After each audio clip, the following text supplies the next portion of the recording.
Hi అండి, నేను ఈరోజు మీకు గుత్తి వంకాయ ఈజీ మెథడ్లో చూపించబోతున్నాను. దానికి కావాల్సినవి ముందుగా మనం ఆయిల్లో వేయించి పెట్టుకున్నటువంటి ఆనియన్ పేస్ట్, పల్లి పొడి, కొబ్బరి పొడి, అండ్ ఇది నువ్వుల పొడి, ఆయిల్లో వేయించుకున్నటువంటి గుత్తి వంకాయలు, జీలకర్ర ధనియాల పొడి, గరం మసాలా, గరం మసాలా అంటే ఇక్కడ కొత్తిమీర, కరివేపాకు, అలాగే చింతపండు రసం కూడా తీసి పెట్టుకోవాలి. తగినంత మనం ఎంత పులుపు వాడతామో అంతా వేసుకోవాలి.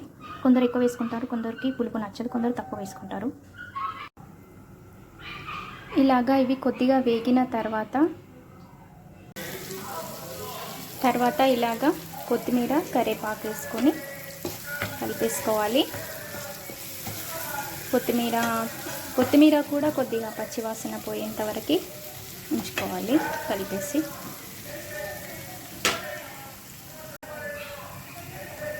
దాని తర్వాత మనం పొడిలు ఉన్నాయి కదండి, అవన్నీ ఒకదాని తర్వాత ఒకటి వేసేసుకోవాలి.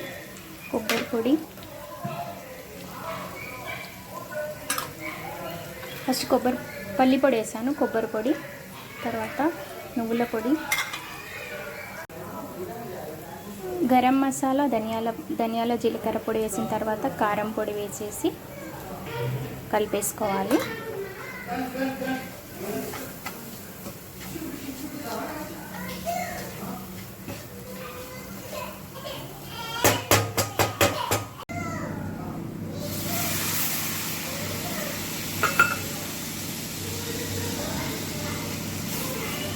ఇలా మనం చింతపండు రసం వేసేసి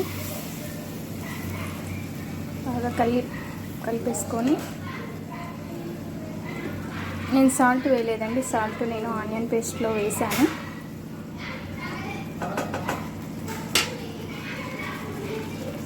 ఇంకా కొద్దిగా వాటర్ వేసేసుకొని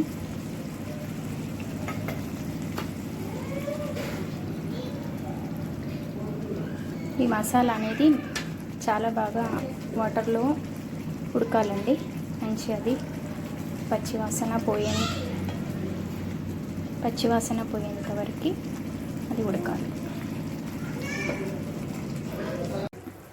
ఇలా ఆయిల్ పైకి వచ్చిన తర్వాత, ఇలా ఆయిల్ పైకి వస్తుందండి, అప్పుడు మనం తీసి పెట్టుకున్నటువంటి